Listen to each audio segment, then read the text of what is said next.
Horas e 38 minutos e hoje, 1º de outubro, mês do meu aniversário, BG Manhã conversa contigo sobre o Outubro Rosa. Doutora Paula prometeu para mim, mas não trouxe aqui ó, o lencinho rosa. Estou com ele azul esperando que ela me traga. Mas presta bem atenção, a data é celebrada anualmente com o objetivo de compartilhar informações, de promover a conscientização sobre o câncer de mama. Para isso e por isso, a gente recebe ela, a mastologista doutora Paula Saab. Cadê o meu lencinho rosa, doutora? Bom dia, querida. Bom dia, como vai? Tudo bem? Eu não tinha reparado no azul, mas será corrigido em breve, para todo esse mês, é um compromisso. É explícito o meu pedido, ó, o azul exatamente para falar do rosa. Mas me conta, doutora, desse mês tão importante, o cuidado. Vamos conversar sobre o cuidado, sobre a prevenção, sobre sintomas diagnósticos do câncer de mama. Por favor, doutora. Outubro é um mês que a gente precisa ter um pouco de cuidado, né? Porque ele é um mês que tradicionalmente a gente conversa muito e fala muito sobre o câncer de mama. E é um mês que as mulheres, em geral, lembram que tem mamas e esse é o ponto positivo, acabam indo fazer os seus exames e ficam mais atentas à saúde mamária. Mas é um mês também que se fala tanto, que é comum a gente ver chegar no consultório paciente que não tem nada ou que tem algum desconforto e já fica realmente assustada pela maneira com a qual a gente vê isso de uma maneira muito frequente na mídia, todo mundo falando. Então a gente precisa ter bastante critério na hora de avaliar, na hora de passar a informação. O câncer de mama é uma doença muito comum, cada vez mais comum. A gente vê que está mudando um pouquinho o perfil. Antes, ainda é uma doença de mulheres acima de 50 anos, mas o que a gente vê na prática é que mulheres mais jovens estão sendo acometidas, né? Então tem mudado um pouquinho esse perfil epidemiológico da doença. A incidência é muito grande, doutora. É o terceiro câncer? É o primeiro. É o primeiro? É o primeiro que não é o câncer de pele, não melanoma. É o depois, segundo, na verdade, mas é o que tem maior impacto. Melanoma e o câncer de pele também. O câncer de pele não melanoma é o primeiro. Sim. E o segundo é o câncer de mama. Mas é o que tem mais impacto, né? E uma incidência, a gente diria até, eu acho também relevante, importante, uma incidência bem menor com relação a homens. Eu até há pouco tempo nem sabia. Se a gente pega os dados que a gente tem em literatura de um homem para cada 100 mulheres, mas pode ter. Mas pode acontecer. E geralmente está relacionada à mutação genética, à história familiar pesada. Então os homens às vezes acham que eles estão livres de poder acontecer. É bastante raro, mas pode acontecer. E a gente precisa tomar cuidado também. Com certeza. Então eu quero te perguntar, principalmente, doutor, uma coisa que eu acho fundamental é a prevenção.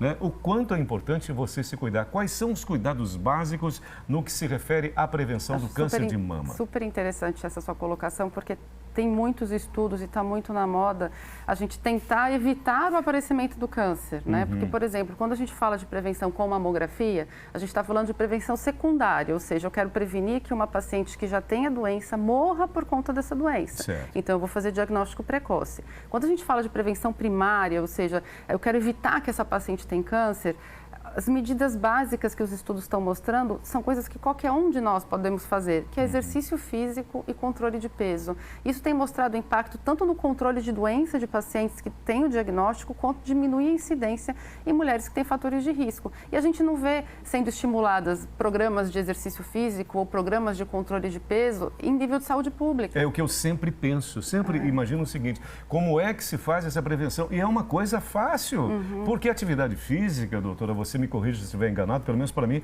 é uma atividade muito prazerosa, isso faz muito bem, faz bem para o físico. Tem gente que gosta, tem gente que não gosta, mas na realidade, eu acho que cada um tem um perfil diferente. Tem gente que gosta de academia, tem gente que gosta de atividade em céu aberto. Isso. Agora, eles conseguiram colocar isso nos estudos em números, então são 150 minutos por semana de exercício moderado que você tem que fazer para diminuir risco, ou 90 de exercício extenuante, mas eu acho que o moderado sempre é melhor. Então, se você conseguir dividir na sua semana 150 minutos, você está reduzindo em mais de 20% a chance de ter vários tipos de câncer, inclusive de mama. E o bem que isso vai fazer. Tem relação direta também com a alimentação? E eu vi também um estudo falando a respeito de mulheres jovens que consomem muito bebida alcoólica, por exemplo. Existem algumas vertentes, alguns estudos com dados antagônicos, mas os mais recentes têm mostrado relação, sim. Uma mulher que consome uma quantidade razoável de álcool pode ter um risco aumentado de câncer de mama. Agora, tem uns estudos que falam que vinho protege, tem uns estudos que o mais recente falou que vinho realmente aumenta a incidência. Então, assim, acho que tudo tem que ser moderado. Gosta de tomar vinho, não vai tomar todo dia. Toma uma tacinha no final de semana. Né? Nada que você exagera, ou que você acaba consumindo demais, traz, né, benefício em termos de alimento calórico ou alcoólico, enfim. E uma saúde, uma alimentação sempre saudável, sempre natural, A né? gente fica com receio até de falar da alimentação saudável, porque quando a gente vê, a gente está comendo só agrotóxico, né? Então é complicado, a gente fica sem saber para onde correr. Vamos orientar, então vamos consumir produtos orgânicos. Produto orgânico é difícil de achar, é caro, então na realidade a gente precisava ter um olhar diferenciado tanto do ponto de vista de governo quanto do ponto de vista de cultura, de sociedade, para a gente abordar isso com mais seriedade. Mas na prática, a gente vê aumento, a gente tem uma previsão no Brasil de 58 mil novos casos de câncer de mama por ano. É muito sério, né, doutora? É muito sério. E os sintomas quais são? O mais comum em países de terceiro mundo no qual a gente se encontra é um nódulo palpável. Então, é uma paciente que ela começa a sentir alguma coisa diferente na mama. Então, a grande maioria das pacientes que vêm no consultório que a gente diagnostica o câncer de mama tem nódulo palpável, mas nem todas que têm nódulo palpável são câncer. Certo. Então, a gente vai ter aquele olhar diferenciado dependendo do tipo da paciente, mas a gente sempre vai ter que investigar. Eu te falei, está mudando um pouco o perfil. Antes vinha uma paciente para o consultório com 50 anos e um nódulo, a gente olhava, opa, talvez essa da paciente está mais na faixa etária, mas hoje a gente vê paciente com 30, com 35 chegando no consultório, a gente acha que pela idade vai ser um nódulo benigno e muitas vezes não é. E para a gente fechar, então, o que eu acho fundamental também, a questão do diagnóstico, o exame tão importante, doutor. O autoexame ele é bastante falado, mas ele não diminui a mortalidade com uma mamografia, né? Então a gente fala sempre, bate na mamografia, que é o exame mais estudado, no sentido de que mulheres que fazem mamografia com a periodicidade adequada diminui o risco de morrer pela doença, porque consegue fazer o diagnóstico precoce.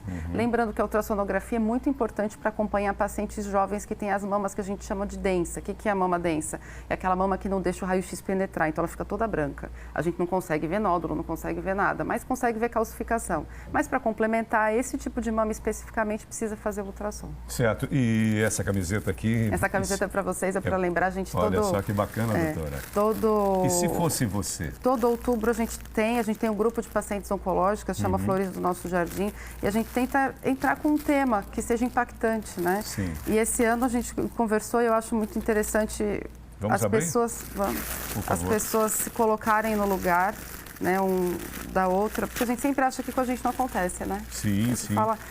A paciente oncológica, ela sofre preconceito, sim. Ela sofre desestrutura familiar. E o mais importante é essa informação, né, doutora? É você dizer exatamente o que precisa ser feito, a prevenção, e saber que assim, a grande maioria delas hoje, elas se curam. Com tratamento, relativa, né? Comparado ao que foi, a grande maioria. Então, esse é um likezinho para você se abandonar do calor. E se fosse você? Neide levantou um dia e sentiu um nódulo na mama. Fernanda foi pegar o resultado de mamografia naquela tarde. Beatriz percebeu uma secreção diferente quando foi tomar banho. Todas foram diagnosticadas com câncer de mama. Olha só, olha que bacana. Cor Mammary Mastologia, Flores do Nosso Jardim. Olha que bonito. E se fosse você? Muito bonito. E essa camiseta E você vai ganhar um lenço rosa, te prometo. Rosa também. Beleza, doutora. Agradeço demais a sua participação, a sua presença, você ter nos ensinado isso e também o Outubro Rosa, o quanto é importante para nós. Eu agradeço o espaço, estou à disposição. Obrigado, doutora. Sérgio, foi um prazer. Um ótimo dia, doutora Paula. Muito obrigado. Gente,